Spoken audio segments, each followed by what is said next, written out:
Hello, and thank you very much for coming along again to EcoViews and News. Today we want to look at the question of what's happening to the climate and how is it affecting our weather.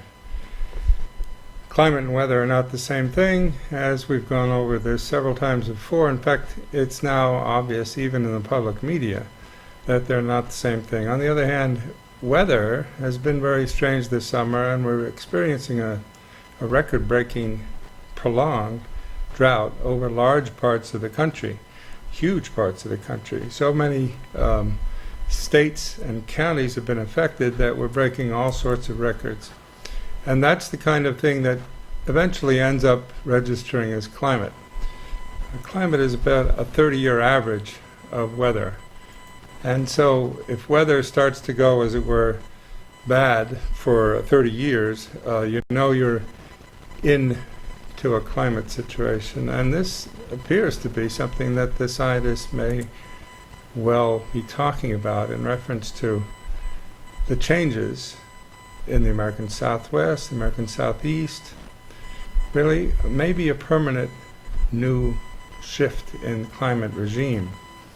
What we want to look at today, though, is the impact of weather, this terribly dry season, on the American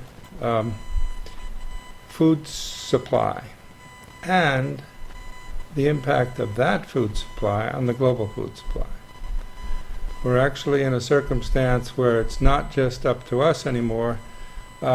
We have created a situation over the last 50 years where 36%, according to some of the world's corn supplies, come from the United States. So if there's a drought here and a decline in our production, it's not just we who suffer or even feel the effects, but it's large parts of the rest of the world. And this is what's become apparent to a large part of the rest of the world. And the UN has actually come out and said rather forcefully that we should avoid turning a lot of our crop, and as much as 30% of it has been turned in the past, into ethanol. We should avoid this year setting that amount aside for ethanol because that's going to intrude upon the price of food for everyone else in the world.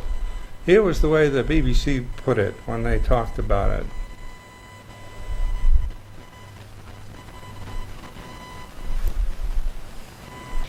They put it out with an article saying U.S. biofuel production should be suspended, according to them. Suspended because, in effect, the amount would have an impact. The United Nations has appealed to the U.S. government to suspend the amount of corn-based ethanol it produces for biofuel. Under U.S. law, 40% of the harvest must be used to make biofuel.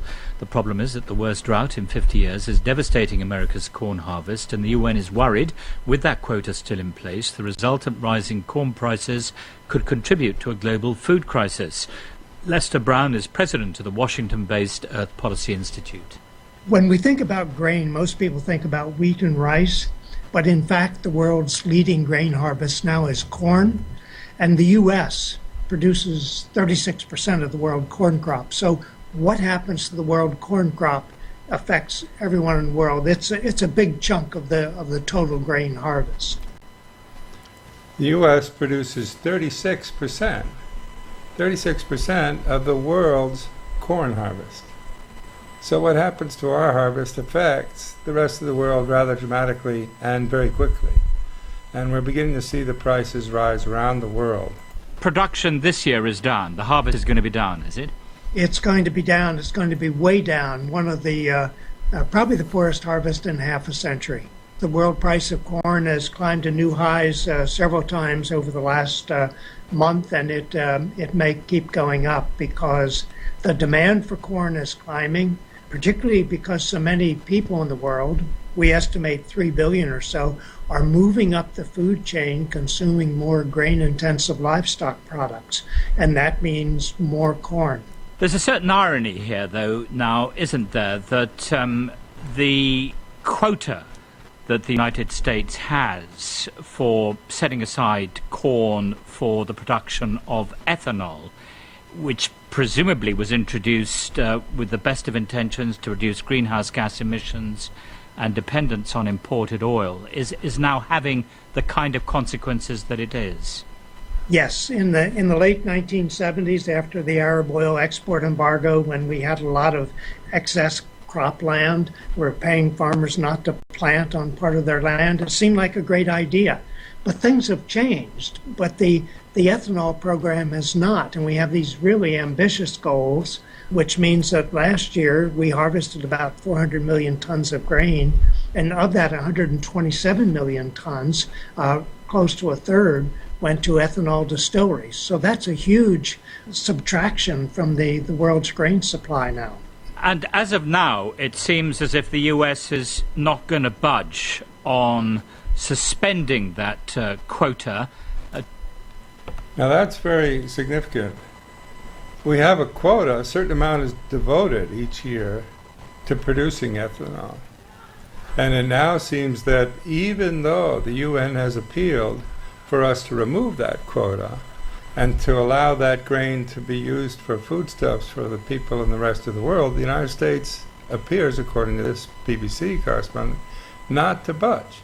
It's not going to budge in reference to that request. Let's see what Lester Brown says in return. Despite these appeals from the United Nations. It seems that way, but you can never tell. Things are getting pretty hairy around the world, particularly in the lower income countries, because it's not just corn prices go up. When corn prices go up, wheat and rice prices follow. That was Lester Brown, president of the Washington-based Earth Policy Institute. You're listening to the BBC World Service. Well, Lester says, well, we don't appear to be budging, but wait and see, because the other prices are going up as well. Wheat and rice will go up as well as the corn prices, and the U.S. is going to be under enormous pressure not to create ethanol out of that material. Now, this is the kind of thing where we're going to want to keep in touch with what's happening, not only because of our drought in our country, but the impact that our drought is going to have around the world. Fortunately, there are a number of tools out there that allow you to keep in touch fairly easily now. Foodmatters.tv has put together a platform which we can use to start looking at things. Over here on the left-hand side of their website, they've put together a thing called Farm to Fork Issues. And that has to do with the difference between what's produced and what actually shows up on your plate and all of the things in between. Not just drought-related things, but business-related things, speculation, for example, or various kinds of production systems, whether they're petro-intensive or small farmer-based or the like. All of these issues are what are called farm-to-fork issues. In fact, that's become a way of referring to it. In any case, you can get to it by going to the left-hand column, clicking on that link in the Food-Matters TV website, and what you'll get coming up is a page of the Clearinghouse for Environmental Course Material. This is the material that professors around the country use for putting together their course material for environmental courses, but this is a particular search for food matters. And within that, you'll then be able to look at those food matters and get a list of the recent stories and compelling documents that are coming out on this issue. For example, here's one right off the bat. On the Food Matters TV link, you can link to the Farm to Fork issues from all over the world, and here's one that came up in reference to Australia, for example, a couple of years ago. There's a backlog of some of this material, and in fact they're introducing some of the backlog for people to look at some of the background to these stories. Take a look at this. This doesn't have to do with famine. Saying goes, you are what you eat. But do you really know what you're eating? Descriptions such as free range, organic, environmental and farm fresh are used to attract consumers' eyes and allay concerns about animal welfare. But many of these labels are stuck on food with little scrutiny, leaving consumers to make decisions based on trust. There are big profits to be made on labelling lies, and until now those engaged in misleading and deceptive conduct have faced absolutely no punishment. We'll speak to the US author of Eating Animals, Jonathan Safran Foer, shortly. First, Karen Barlow has this report produced with Candice Talberg, and a warning: this story contains disturbing images. It's 2 a.m. and Animal Liberation Victoria is climbing into a barn on a rescue mission. The noise from the shed's fans is deafening. The 40,000 birds in here are used to it. That and the lights, which trick them into constantly eating. We only hit about a quarter of the shed and 51 dead, rotting bodies. They were moldy, they were pussy, they were decomposing. And there were birds just sitting on them, eating them, picking at them. These chickens are bred for meat. The farm supplies a range of supermarkets and fast food outlets like KFC. It's a side of food production that marketers are loath to talk about. But consumers are beginning to voice concerns about the journey from farm to fork. Okay, that's it. The journey from farm to fork. These are the kinds of issues that are going to be talked about in this new website, which has access to the public. This is where we can pick up the information on everything from factory farming problems right through to the world grain harvest. And you can do it by just getting on the web to Food Matters, food-matters.tv. Take a look at their website and call up the stories you want to. The idea of from farm to fork is taking hold generally. Here at Harvard, I see they're offering a course on it this fall in the extension school. Get yourself over there if you can afford it and see what it's about. But in addition, the Food Matters has put together a lot of information about local farming issues. In fact, they've just covered this story from Harvard about the farmers market in the area. Take a look.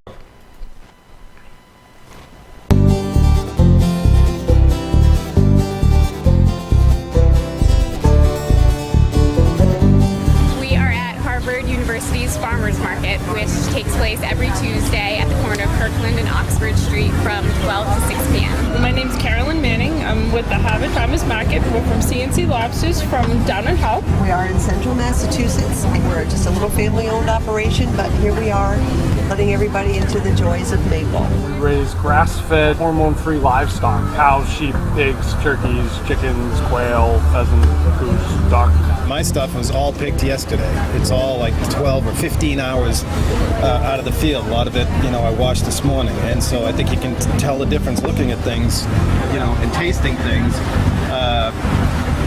just that it's fresh. The guys that grow our plants, they start all the plants from seed and they take care of them like they're their children, and this is what you get 2 years down the road. I'm cooking one day and it's kind of like, what'll happen if I throw this, and this in the pot? That's how it came out with the sweet and sassy. It's got the biggest bite. I prefer it in almonds, but I do it in cashews and pecans. Something I just discovered this past weekend was to top like 1-inch slabs and then drizzle it with olive oil and salt and throw it on the grill, and it gets black and crisp on the outside and tender and sweet on the inside, and the charred flavor does something about it. It's delicious. You're buying them direct from the fishermen, which is helping the local fishermen, and you're getting a fresher product because our lobsters are coming direct out of their natural environment versus the refrigerated water and tanks from the grocery store. Cuts out a middleman, and it is a really inexpensive way to get a business going. You just need a pop-up tent. There's a diverse crowd here from many countries, so it's a great opportunity to chat with people about this natural product that comes right out of trees. It's great because it has a ton of local farmers and vendors from the area, so there's a bunch of great stuff to choose from.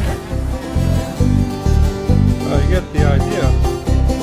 This is something that the Harvard community supports in this local effort to go sort of locavore, and it's the kind of information you can pick up from the foodmatters.tv site in addition to these international issues.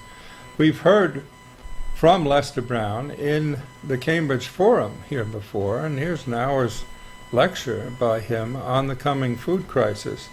There are links as well to the programs that he's talked about before and the issues he's raised. Could food shortages bring down civilization was the title of an article he wrote in Scientific American, and you can get hold of these lectures and full-length programs on these topics. But in addition, you get some much more immediate issues. Just this last week, for example, some of these things came to public attention because of the diseases. At this farm stand in Indiana, owner Ron Harris is standing up for the quality of the cantaloupe he's selling. I know who grows the product and how it's cared for, so that eliminates any concern of any danger or quality issues. The safety of cantaloupe has been called into question after the deaths of 2 people and the sickening of more than 140 more due to a Salmonella outbreak. Health officials have traced the outbreak to an undisclosed farm in southwestern Indiana. They say look for a sticker on the melons. And cantaloupes with stickers that indicate a different location are considered safe to eat. Indiana officials have gone as far as to tell people to throw out any melons purchased since July 7th. Neighboring Kentucky has been hit hard with 50 cases. The Food and Drug Administration says the outbreak has been recorded in 20 states.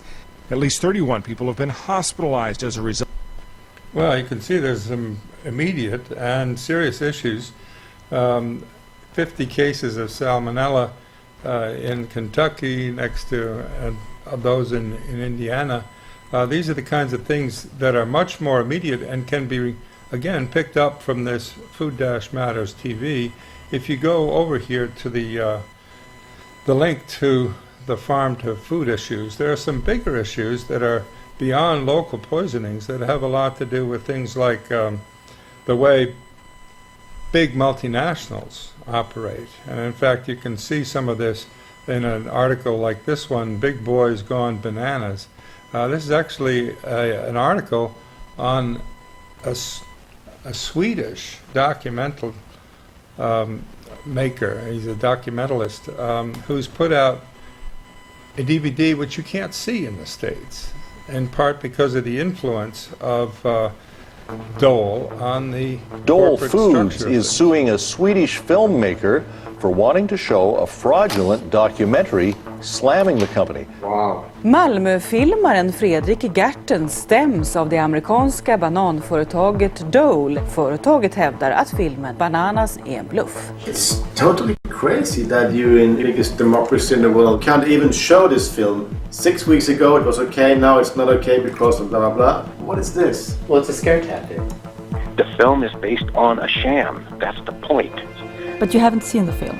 I've already told you no, Charlotte. So you're fighting against this incredibly bizarre situation where people are saying the film is wrong and they haven't seen it. Your film is wrapped up into a much bigger cause for Dole. Their cause is to get rid of billions of dollars worth of litigation that's pending against them because they kept using poisonous chemicals.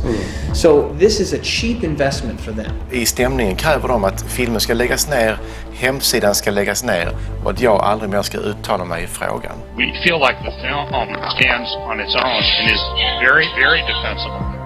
These guys are clearly trying to be as aggressive as they can. They're attacking you as a filmmaker. They're attacking the film. You see this? This is the front page of the LA Business Journal. Documentary turns Doe Fold into hero despite evidence that he fabricated facts of court case. And the writer hasn't even seen the film. We have a media that is corrupted by power. You have corporate ownership from the top. You have corporate advertising coming in from the side. We have a media where money and corporate influence is really the mother's milk. I think now, that's a really serious issue. If you can't get information through the corporate media in America about anything that's critical of a big agribusiness firm, then the consumers aren't in a position to make intelligent or even healthful decisions. So keeping alive some sort of string of flow for information from outside the corporate media is absolutely crucial in this. This is why this Food Matters TV is going to be vital for the kinds of global issues having to do with things like multinational corporations. Also about the investor side of things. If crops are going to get more and more expensive, investors are going to speculate on them. You can bet on that. And that's the kind of thing you can trace through this Food Matters TV. And they're going to be critical of American agribusiness firms when the evidence is there. It's put out in various formats, in many cases, streamed videos. There's also streamed videos about success stories of local efforts to grow food on a sustainable basis. And Lester Brown appears on a regular basis talking about the coming food crisis. Well, this is the kind of thing that we ought to keep in touch with, since the news in the realm is evolving very quickly and we need access to it. Where can you go for access to these stories? Well, the answer is pretty simple. You can turn to Food Matters TV and to their Farm to Fork link on the home page and start to be in touch with these issues. We'll keep in touch on this from time to time and see what's coming up. See you next week.